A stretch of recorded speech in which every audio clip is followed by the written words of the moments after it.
cosa. Pero un momento donde Dios, esto nos recuerda las palabras del apóstol Pablo a los Corintios cuando dijo: de modo que si alguno está en Cristo, nueva criatura es. Las cosas viejas pasaron, he aquí todas son hechas nuevas. Gloria a Jesús. Y eso fue lo que ocurrió un 31 de octubre del año 1517, hace más de 500 años, que Martín Lutero se dio cuenta, aún en el seno de la Iglesia Popular, que había una falla.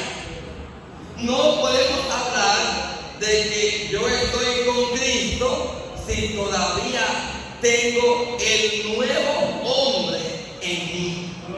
Eso es simplemente imposible. Yo no puedo llamarme ser un siervo de Jesucristo si el viejo hombre está en mí, si el nuevo. Tiene que estar el nuevo, no el viejo. Pero él veía que faltaba eso en el tiempo en el que a él le tocó vivir. Entonces, mis hermanos, a la iglesia, vive Dios, central, le tocó estar aquí junto con los hermanos de la iglesia Jesucristo es el Señor, la asamblea de iglesias pentecostal de Jesucristo. Jesucristo es el Señor, ubicada aquí en la cruz. Amén. Vive el Señor Jesús. Entonces, vamos a entrar en materia. Evangelio de Juan, capítulo 8, versículo 32. Vive Dios. Vamos a permitir que nuestro hermano José Luis, que se lo sabe de memoria, vive Dios. Amén. San Juan 8:32, dígalo usted, hermano, dígalo usted. Conoceréis la verdad y la verdad os hará libres. Dígalo con más, como que usted está desatando un tema. Y conoceréis la verdad y la verdad os hará libres. Ahora sí, gloria a Dios. Entonces, ese es el problema que había en aquel entonces, señores. Y conoceréis la verdad y la verdad os hará libres. Entonces, Martín Lutero se dio cuenta de que todavía el ser humano estaba atado. ¿Atado a qué? Al pecado. Porque solamente Cristo liberta, como decíamos anteriormente. Solamente Cristo es el que se puede convertir en una nueva criatura. Bien, pero vamos a ver qué tenemos en esta noche, ya en materia de conferencia.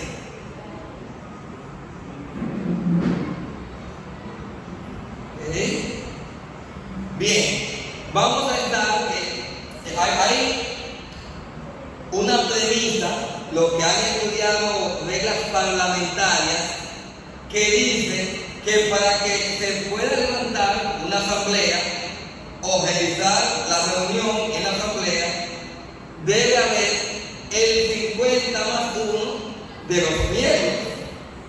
¿Verdad? ¿Qué pasa? Yo, en este sentido, no estoy de acuerdo con el orden parlamentario. Yo, en lo particular, yo. No estoy diciendo que está mal. Yo. ¿Por qué?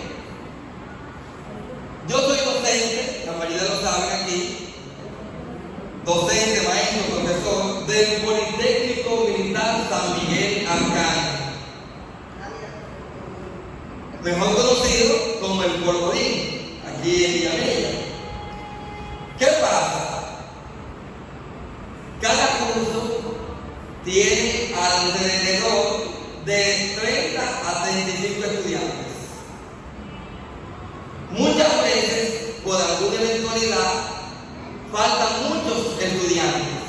Y yo me he encontrado con cursos que de 30 nada más hay 8 estudiantes. 8 estudiantes. se aprovechan de que está cayendo una llovizna y ya ellos dicen, que no voy para la escuela porque está lloviendo. Eso suele pasar mucho, suele pasar. No, que dijeron que va a llover. Dijeron que va a llover, no ha llovido todavía. No ha llovido. Entonces, muchas veces, los que están ahí me dicen, profesor, pero aquí no hay quórum para dar la clase, porque hay menos de la mitad. Y yo les respondo a ellos, en primer lugar, Dios, ustedes y yo somos mayoría. Y en segundo lugar, aunque solamente haya un estudiante, para mí con ese estudiante hay quórum. Porque ese estudiante, a pesar de las dificultades del clima, hizo el esfuerzo por estar en el aula ese día. Y si yo no voy a impartir la clase, yo siento que es una falta de respeto a ese estudiante que hizo el sacrificio por estar ahí. Entonces, para mí, hasta con un estudiante que vaya, hay quórum. Entonces, aquí alguien me dijo, cuando vimos la situación, ¿verdad?, la dificultad que se nos presentó, por el cual hay pocas personas, ¿qué hacemos? ¿Cómo que qué hacemos? Da la conferencia, hay hermanos y está el conferencista. Ya, hay hermanos y está el conferencista. Y nos están viendo por las redes sociales. Es decir, que nos están viendo en todo el mundo. Ay, papá.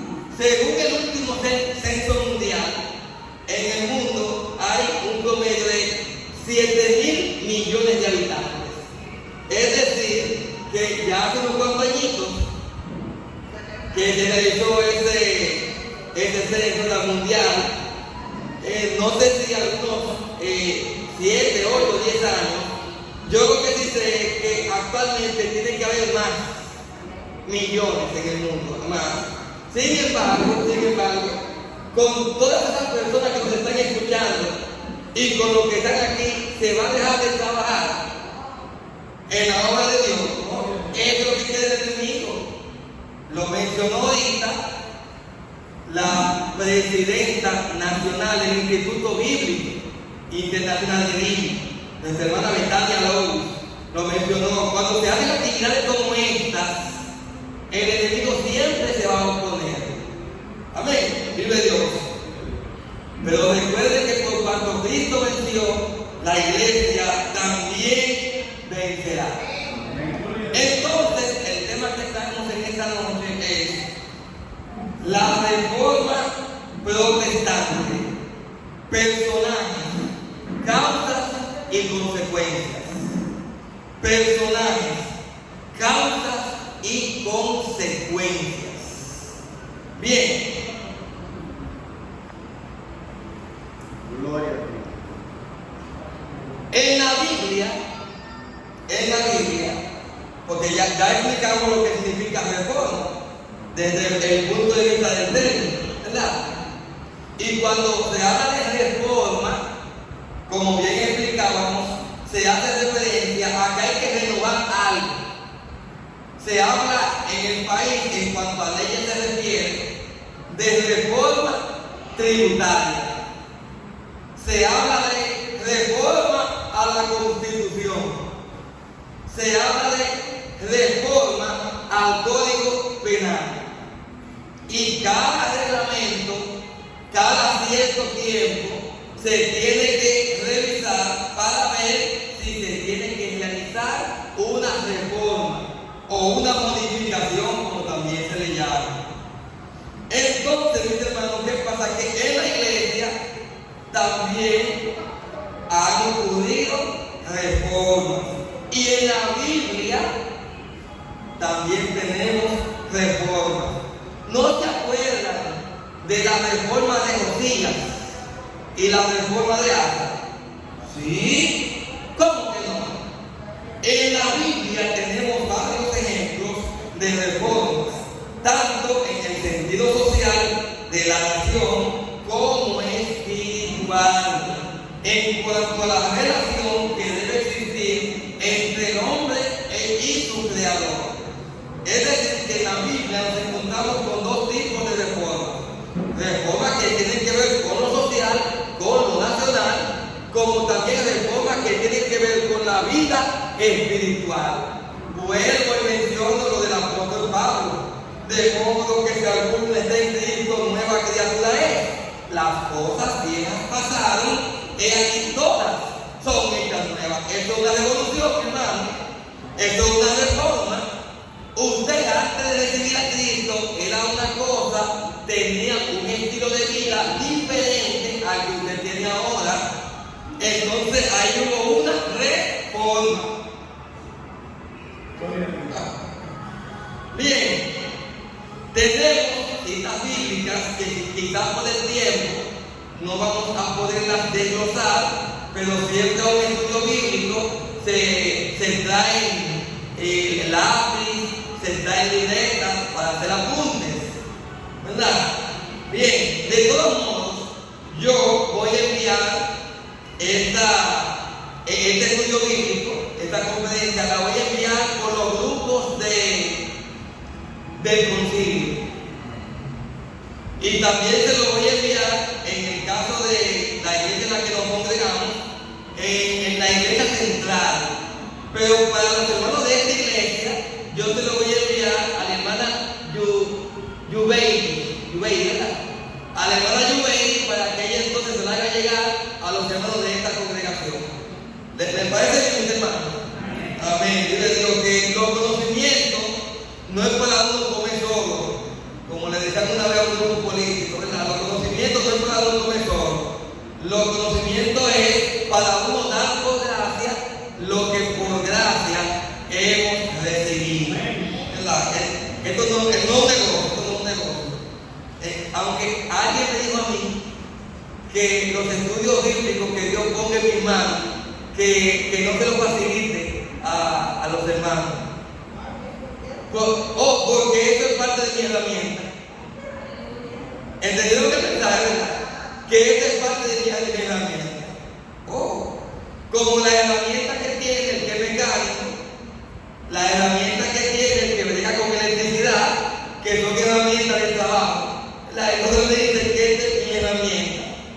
No puede hacer, esta es mi herramienta, pero mi herramienta para el ministerio, para la obra de Dios. No para otra cosa, vive Dios. Entonces tenemos Asa, reforma de Asa, en el primer libro de Reyes, capítulo 15, versículo 9 hasta el 24. También en el segundo libro de Crónicas, capítulo 14, 15 y 16. Repetimos, reformas de Asa, del rey Asa. Primer libro de Reyes, capítulo 15, versículo 9 hasta el 24. Y segundo libro de Crónicas, capítulos 14, 15 y 16. Ahora vamos a pasar a las reformas de Josías, el rey Josías. En el segundo libro de Reyes, capítulo 22 y 23. Y también segundo libro de Crónicas, capítulo 34 y 35. Ahí se encuentra la reforma de Josías. Señores, cuando el rey Josías se tuvo que hacer una revisión tan fuerte que el libro de la ley no aparecía. Y cuando Josías fue encontrado en el libro de la ley,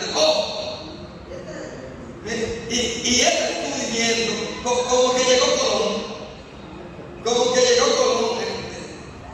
Ahora yo me pregunto, ¿y con qué era que administraban en el templo antes de la reforma de Josías?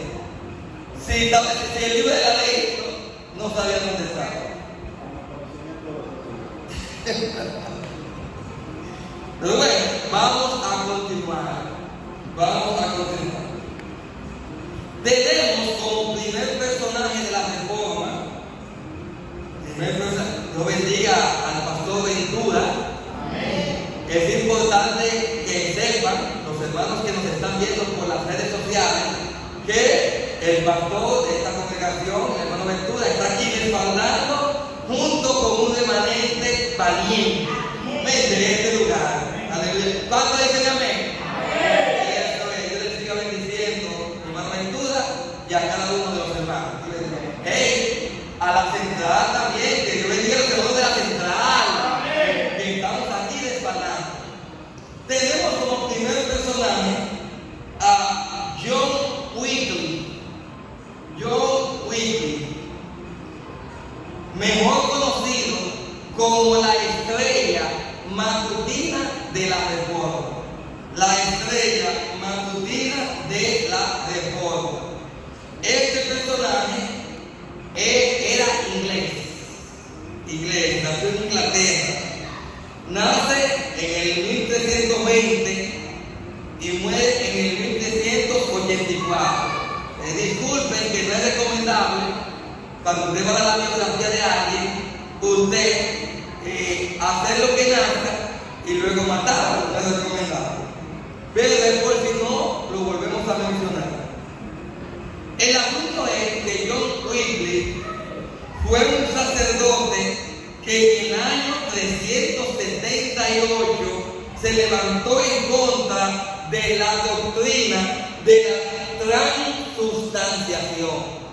La doctrina de la transubstanciación. Mencionamos los nombres, ¿verdad?, de Iglesia Católica y que era sacerdote. No es una falta de ética, porque esto es historia. Esto es historia. No estamos hablando mal de la Iglesia Católica, por si acaso. Simplemente estamos presentando a un personaje histórico y un acontecimiento histórico.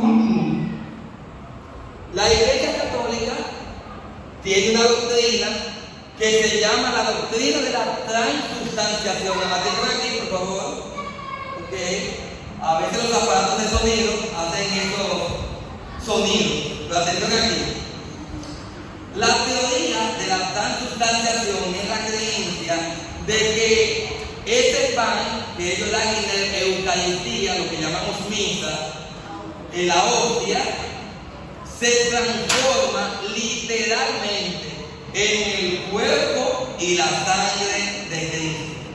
Ellos dicen que eso no es un símbolo, que automáticamente usted se come la hostia, ese pedacito de pan, usted se está uniendo en cuerpo y alma a Cristo.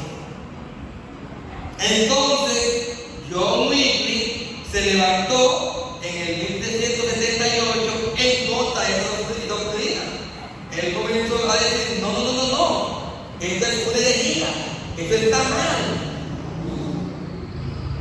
Yo me uno a Cristo espiritualmente, no es ni siquiera en cuerpo y alma, cuando yo le recibo como mi único y suficiente Salvador, cuando yo guardo su palabra y le soy fiel, no porque yo me tome una hostia.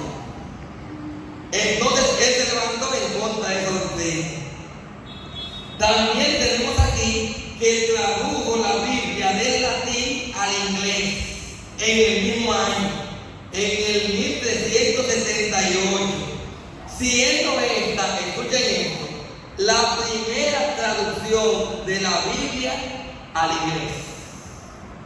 La primera traducción de la Biblia al inglés la hace este personaje inglés, John Wycliffe, en el 1378.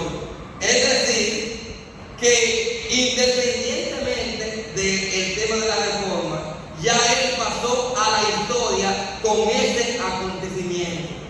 Traducir la Biblia al inglés por primera vez. En el 1384, la Iglesia Católica había convenido quemarlo vivo, pero murió ese año de un derrame cerebral. O sea, la Iglesia Católica se propuso quemarlo. Hay que salir con este hombre, desde este hombre, porque resulta ser un peligro para nuestra creencia. Y ustedes saben muy bien, y esta es historia, hermanos creyentes y hermanos católicos también, esta es historia. La Iglesia Católica hubo un tiempo que el que no creía los conceptos, la ideología, las interpretaciones que ellos representaban al pueblo, simplemente eran condenados a muerte. Y eran tan fuertes incluso que hasta las personas que eran de ciencia tenían que retractarse de sus descubrimientos porque decían que eran brujos. Eran brujos, oye, los científicos eran tildados de brujos. Y si una persona tenía los ojos rojos, colorados, decían que era endemoniado, porque no se conocía para ese entonces una enfermedad ocular que se llama conjuntivitis. Conjuntivitis, que es una membrana que hay en el globo ocular que se llama la conjuntiva, que protege el globo ocular y la córnea. Cuando esa membrana que cubre el ojo se infecta, los vasitos capilares que tienen se rompen por causa de la infección. Y por eso es que se ponen los ojos rojos. Es por la sangre de esos vasitos capilares. Pero eso lo entendemos hoy en día: conjuntivitis, conjunti de conjunta, y vitis de sangrado, o sea, sangrado de la conjunta del ojo. Y ellos entendían que era que estaba endemoniado. Y si aparece una persona con algún descubrimiento científico hablando, no, una enfermedad del ojo, mire usted lo que es un tubo. Y mire que hay una gotica, que esa gotica que se le echa aquí en los ojos se puede sanar. No. Él es endemoniado y usted es un tubo. Para volver a Europa. Señores, vamos a leer un poquito de historia, la Edad Media, la Santa Inquisición, que a veces simplemente lo escuchamos, pero no tenemos ni idea de las atrocidades que se cometieron para ese entonces. Pero bueno, ese es otro tema. Vamos a continuar entonces. Un dato interesante que no se me puede quedar. Después que se murió, que Dios decidió llevarlo de un terreno y no le dio el gusto a la Iglesia Católica de que lo quemaran, dice que 40 años después se determinó sacar los restos de John Wycliffe, quemarlo y sus cenizas tirarlas al río.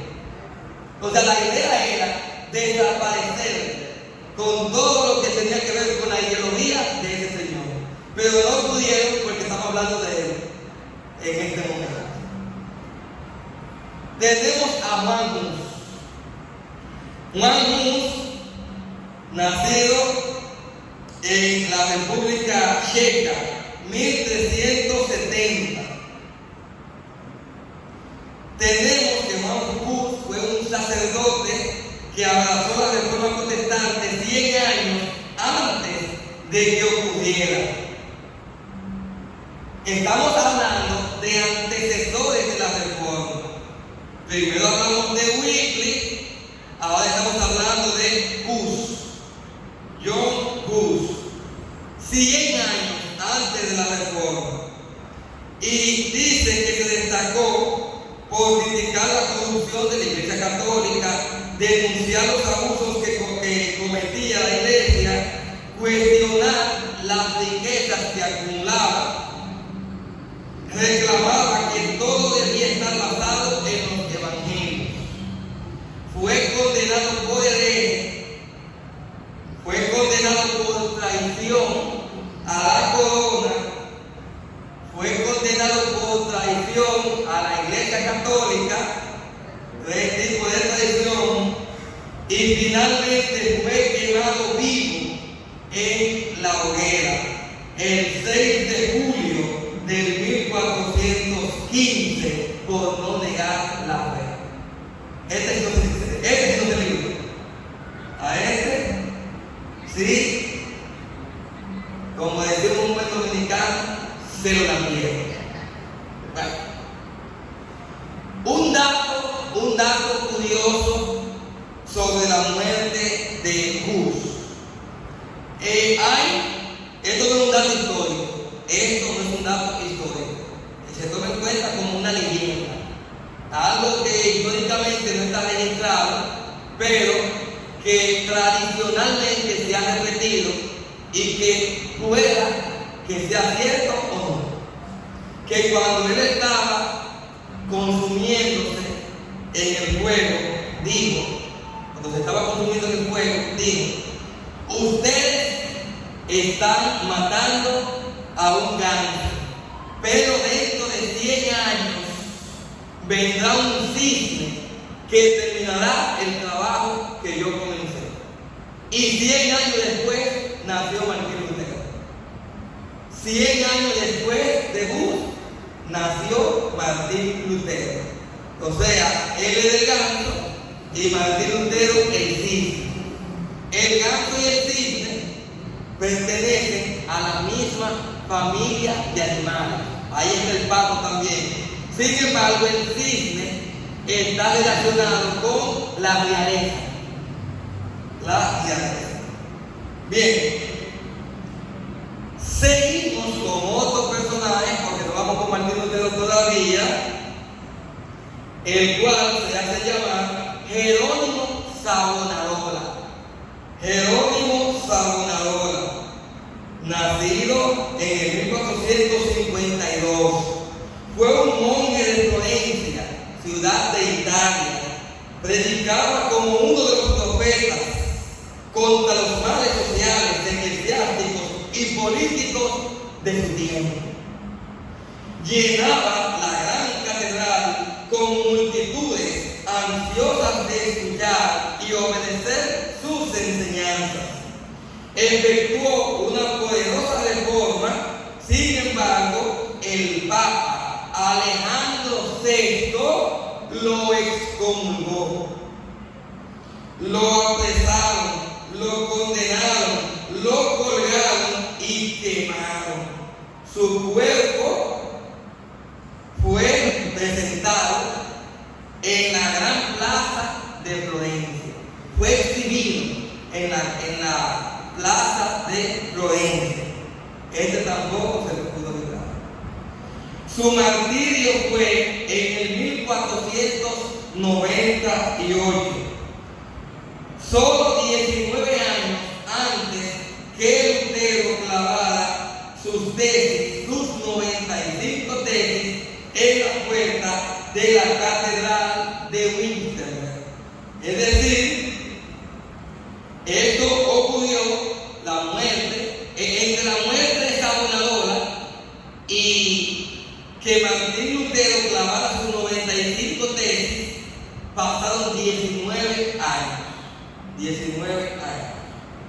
Bien, ahora sí, vamos con Martín Lutero. Martín Lutero. Recuerden que Martín Lutero no es el que inicia la reforma. Ya muchos años antes de Martín Lutero se habían levantado otros personajes. Ahora con Martín Lutero es que se marca el antes y el después de la reforma. Ok, Alemania, 10 de noviembre del 1400. Vamos a ver si vive Dios. Vive Jesús. No, fui yo. Sí, fui yo. Lo apagué sin querer, tranquilo. Estás en vivo. Martín Lutero, Alemania, 10 de noviembre de 1483. Ahora sí no fui yo. Bien. Martín Lutero fue un monje que se levantó en contra de la venta de las indulgencias, dando a entender que la salvación era por gracia, por medio de la fe en Jesucristo. Su enojo lo llevó a clavar 95 tesis. Su enojo lo llevó a clavar 95 tesis el 31 de octubre de 1517 en la puerta de la iglesia de Wittenberg. Dicha acción desató una gran persecución en su contra. Es decir, Martín Lutero se levantó en contra de la venta de las indulgencias. Pero, ¿qué eran las indulgencias? La palabra indulgencia viene de indulto. ¿Qué es un indulto? Un perdón. Un indulto es un perdón. Es decir, hay una persona que fue condenada por algún hecho delictivo o por alguna situación embarazosa, pero viene un presidente y bajo un decreto presidencial presenta un indulto sobre esa persona. Un indulto. En nuestro país, para los que no lo sabían, se han hecho muchos indultos. Se han hecho muchos indultos. Vamos a suponer que el hermano Ventura, en el año 2022, cometió un hecho de corrupción y las autoridades de ese momento lo apresaron. Eso fue en el 2022. Ahora en el 2025, bajo el gobierno de José Luis decreta un indulto para el licenciado Ventura, es decir, un perdón. A pesar de que estaba preso por corrupción, pero se le otorga un perdón y él sale. La idea es de que tú no mataste a nadie, ¿verdad? Tú lo que hiciste fue que te robaste algunos cuantos miles de millones. No lo vuelvo a hacer. Señores, en nuestro país se han hecho indultos. Investíguense el caso Renove. Para los que tomen apuntes, investiguense qué fue el caso Renove. Okay. Bien, seguimos. Sí, los que están también en las redes sociales lo pueden investigar. Esto no es una crítica. Yo sé que debo cuidarme por mi condición de militar, pero no estamos diciendo nada que no esté en nuestra historia reciente. Eso está ahí, ¿verdad? Bien. Entonces, mis hermanos, si Jesús te satisface, date palma. Date palma. Otra vez. Si Jesús te satisface, dígame. Amén. Ok, entonces, ¿cómo se le daba ese indulto? O se hacía una carta, y esa carta se supone que era firmada y sellada por el Papa o por los obispos que tenían autorización de la máxima autoridad. Y si mi abuelita se había muerto de un humo, yo pagaba, porque no había que pagarlo. El problema no era tanto el indulto, es que había que pagar el indulto. Entonces usted pagaba por ese perdón, por ese indulto, por esa indulgencia, y ya usted le daban una carta. Yo, el obispo, fulano de tal, representante del rey tal y de su máxima autoridad de la Iglesia Católica, el Papa tal, declaro que fulanito de tal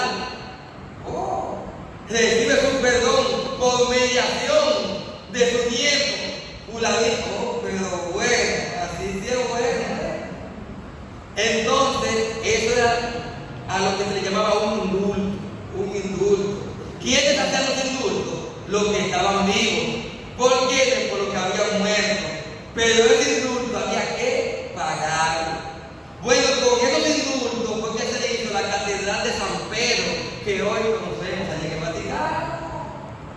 Pero bueno, Martín Lutero fue perseguido, señores, y tradujo la Biblia en latín en 1522. Hizo lo mismo que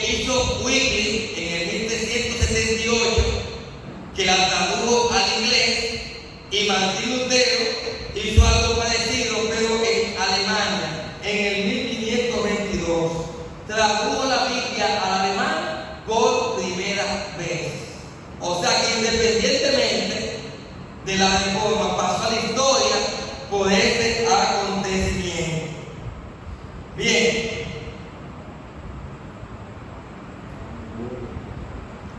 Tenemos que se casó con una que era muda. Parece ser que ni él era tan sacerdote, ni ella era tan monja, ¿verdad? La naturaleza de los hombres, señores, que fue Dios que lo puso en el ser humano, ¿verdad? A menos que tenga don de incontinencia, pero es natural en el ser humano y se casó con una ex monja, Catalina Bomba, en el 1525, con la que procreó 6 hijos. 6 hijos. Se considera hasta el momento que Martín Lutero murió de un fuerte dolor en el pecho, lo que se considera que pudo haber sido un paro cardíaco. Bien, murió en el 1546, 18 de febrero del 1546. Tenemos también, hay otros personajes, pero me voy a adelantar un poco. Catalina Bomba. Catalina Bomba, que es la esposa de Martín Lutero, ¿verdad? Nace el 29 de enero de 1499. Una ex monja que se interesó por el movimiento de reforma protestante por su descontento con la Iglesia Católica. Huyó junto con otras monjas dentro de unos barriles de pescado. Se pusieron ahí, un camión con unos pescados, se escondieron, exponiéndose al castigo de la muerte por traicionar la vida religiosa en el 1523. Fueron recibidas por Martín Lutero. O sea, en el 1523 es que Martín Lutero las recibe, ellas se escapan y llegan allá. Luego de ser aceptadas, las monjas, de ser aceptadas por Martín Lutero, creció un vínculo amoroso entre Catalina y Martín, que culminó con el matrimonio de la pareja el 27 de junio de 1525. Mientras Lutero predicaba, ella se dedicaba a la enseñanza. Él predicaba y las almas que se ganaban, entonces ella se dedicaba a doctrinar, a la doctrina. Señores, muchos católicos dicen que Martín Lutero se fue no por ninguna indulgencia, ni por ningún asunto espiritual, sino que como estaba enamorado de Catalina Góngora y la iglesia le decía que no, y entonces él por eso, ¿verdad? Pero esos son inventos de la iglesia católica. Juan Calvino, señores, Juan Calvino, después de Martín Lutero, es el personaje de la reforma más importante. No podemos hablar de reforma sin tocar a Martín Lutero y a Juan Calvino. Son las dos figuras más importantes de la reforma. Juan Calvino nace en Noyon, Francia, el 10 de julio de 1509. Y muere en Suiza el 27 de mayo de 1564. Bien. Fue un teólogo que abrazó la doctrina de Martín Lutero sobre la salvación por medio de la fe en Jesucristo. Negó que el Papa fuera el sucesor de Pedro y en el 1533 tuvo que escapar de París por un discurso emitido por el rector de la Universidad de la Sorbona, en el que protestaba en contra de los abusos de la Iglesia Católica. Discurso que se cree fue preparado por Calvino. O sea, el discurso no lo dio él, sino que él lo preparó. Pero como se sabía que el que estaba detrás del discurso era él, a él es que se le presentó. En el 1536 hubo un debate con representantes de ambas corrientes, católicos y protestantes. Luego de la intervención de Calvino, 120 sacerdotes y 80 monjas abrazaron la fe cristiana. O sea, de ese debate, 120 sacerdotes y 80 monjas, entonces aceptaron la fe que les enseñaba Lutero.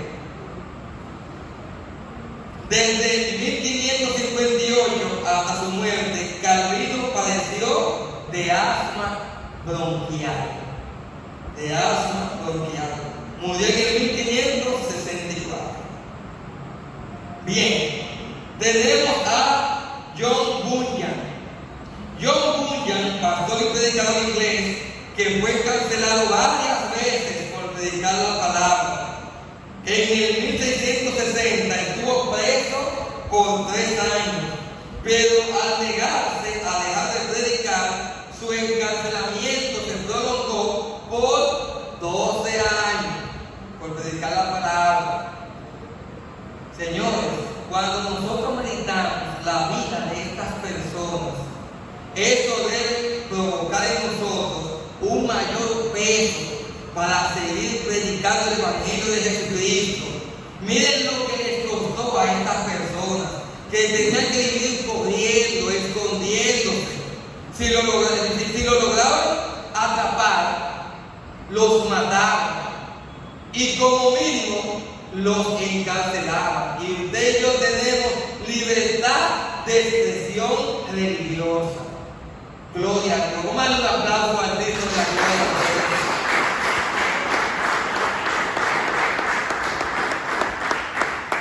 Señores, escribió una de las novelas cristianas más grandes de la literatura, no simplemente literatura cristiana, sino de la literatura universal, El progreso del peregrino.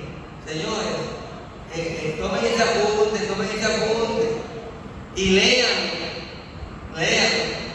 También El progreso del peregrino está en películas. Hay 3 versiones de películas. Una de ellas es animada. Así que pueden ver las películas, pero lean el libro. Vive el Señor Jesús. John Wesley, a quien le debemos el metodismo. ¿Alguien ha escuchado hablar del metodismo? La iglesia metodista, ¿alguien la ha escuchado hablar? Ok, se la debemos a las creencias y a las prédicas, a las enseñanzas de John Wesley. Era inglés. 1703, 17 de junio de 1703, John Wesley fue un pastor inglés que junto a su hermano tomaron el movimiento metodista. Gracias a este movimiento, miles de personas aprendieron a leer y escribir por medio de la Biblia. Escuchen qué estrategia, que fundamental, no sé qué maestra, y si alguien es maestro aquí también. John Wesley utilizaba la Biblia y la enseñanza bíblica para enseñar no simplemente la salvación, sino también a leer y a escribir. Cada vez que una de estas personas leía la Biblia, yo me imagino, repite conmigo, porque de tal manera, amó Dios al mundo, repitan otra vez, amó Dios al mundo, y luego lo pueden escribir, yo imaginándome, wow, gloria a Dios, los que somos maestros, no simplemente los seculares, también maestros de escuela bíblica. Hay muchos niños que llegan a la escuela bíblica que no saben leer y escribir. Y cuando viene a ver, para los que dan escuela bíblica para adultos, usted no sabe, el adulto que usted tiene ahí, que tampoco sabe leer y escribir. Vamos a aprovechar la escuela bíblica como un método de enseñanza, no simplemente espiritual, sino también secular. Bien, Wesley murió casi ciego y quedó paralítico, pero continuó predicando hasta el fin de sus días. Es decir, que ni la ceguera, ni la parálisis pudieron impedir que John Wesley continuara predicando. Y hoy en día, por cualquier quita de la paja, ya queremos no dejar de predicar, nos apartamos del Señor. Santo, usted me dijo. Bien.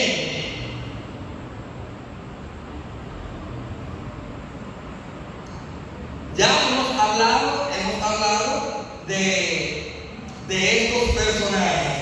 Vamos a hablar un poco ahora de la reforma, ¿sabes?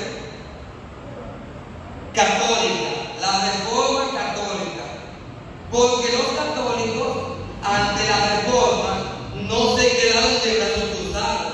Hubo una reforma católica, también conocida como la contrarreforma. Dice que fue la respuesta por parte de la Iglesia Católica a la reforma protestante desde el 1560 hasta el 1548. Sus objetivos fueron renovar la Iglesia y evitar el avance de las doctrinas protestantes. La guerra de los 30 años fue una guerra librada en Europa, escuchen esto, una guerra librada en Europa, principalmente en Alemania, entre los años 1618 y 1648, 30 años peleando. 30 años peleando, porque la reforma, lamentablemente, pasó a ser, en muchos pueblos, en muchas naciones, pasó a ser de una lucha espiritual a una lucha de intereses políticos.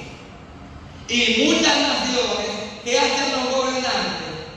Si les convenía declarar la nación como protestante, la declaraban como protestante, y ellos se declaraban como seguidores del protestantismo, pero no porque les interesaba el movimiento protestante, sino porque les convenía.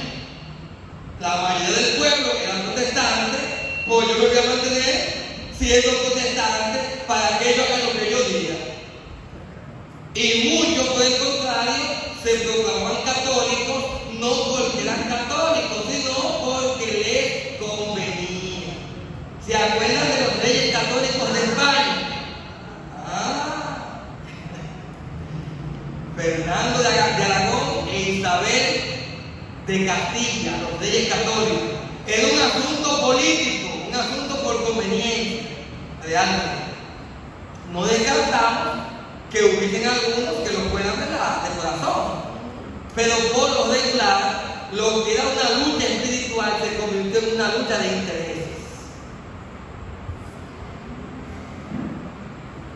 ¿Por qué el término protestante? Escuchen, ¿por qué el término protestante? En el 1521 se realizó una asamblea en la ciudad alemana de Worms, del 28 de enero al 25 de marzo, actividad que fue presidida por Carlos V, emperador del Imperio Romano en Alemania, con la idea de que Martín Lutero se retractara de sus ideales reformistas. Del 16 al 18 de abril, Lutero habló delante de la asamblea, pero en vez de retractarse, defendió con energía su protesta. O sea, el 28 de enero,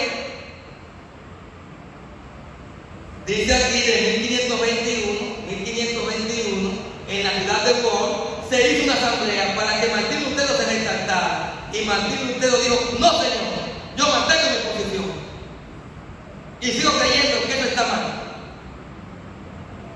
¿Qué pasa? Que en el 1526 se hace otra sino de Espira, en la ciudad de Espira. Y allí se hace un acuerdo. Está bien, el que quiera ser católico, que sea católico, y el que quiera ser protestante, que sea protestante. No hay ningún problema. Pero ¿qué pasa? Eso como que no les convino. No les convino y se tuvo que hacer otra asamblea. Se hizo otra asamblea en el 1529. En el 1529 se hace otra asamblea para echar para atrás. Para echar para atrás, no, ese acuerdo no conviene. Ese asunto de que el que quiera ser católico, que sea católico, y el que quiera ser protestante, mentira del diablo, como decimos nosotros totalmente. Entonces hubo una protesta de lo que ya se había declarado, ¿verdad? Que iban a tener otras creencias. Y a partir de ese día, del 1529, en ese concilio de la ciudad de Espira, dice que a partir de ahí comenzó a llamársele protestantes. Voy a repetir. 1521, primera asamblea para que Martín Lutero se retracte en la ciudad de Bonn, en Alemania. 1526, en la ciudad de Espira, se ponen de acuerdo. El que quiera ser católico, que lo sea, y el que no quiera ser católico y pertenecer a la otra creencia, que lo sea. Luego, en el 1529, en la ciudad de Espira otra vez, entonces se protesta para que no. El que no es católico tiene que ser católico otra vez. Ahí se protesta. No, señor. A partir de ahí, comienza ya oficialmente a decírsele protestantes. No porque haya un documento, digo oficialmente, no porque haya un documento que diga a partir de ahora somos protestantes, no. Sino que a partir de ahí se nos quedó el nombre de protestantes. Entonces, actualmente, todo el que es católico es protestante. Para resumírselo de manera sencilla, todo el que no es católico, el que es adventista, es protestante. El que es pentecostal, es protestante. El que es metodista, bautista, metodista libre, todo el que no es católico, ellos nos llaman protestantes. Por cierto, ellos son los que despectivamente nos identifican como hermanos separados y como protestantes. Pero nosotros no nos consideramos protestantes. Nosotros nos consideramos siervos de Jesucristo e hijos de Dios. Y si soy protestante, ok, pero porque protesto en contra del pecado. Y punto. Así que Dios le bendiga.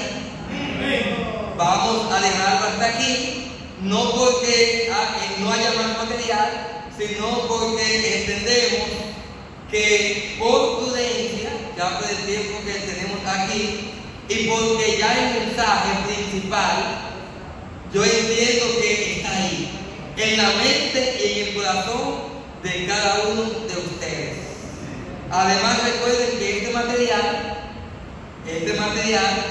se va a difundir por el grupo o por los grupos del concilio y también de la congregación en la que en estos momentos se está facilitando esta conferencia. Dios le bendiga. Un aplauso al Cristo de la gloria.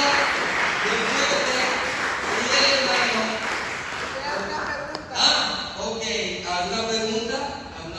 Sí, es cierto. Una conferencia no se puede cerrar sin abrir un espacio para preguntas. Si no quieren preguntar y quieren hacer un aporte, algo que Dios haya puesto en su corazón, también lo pueden hacer. Preguntas o aportes. Y lo recibimos. Incluso yo acepto esta sugerencia para mejorar la conferencia. Hasta conferencias acepto yo. Sugerencias. Sugerencias. ¿Y yo qué dije?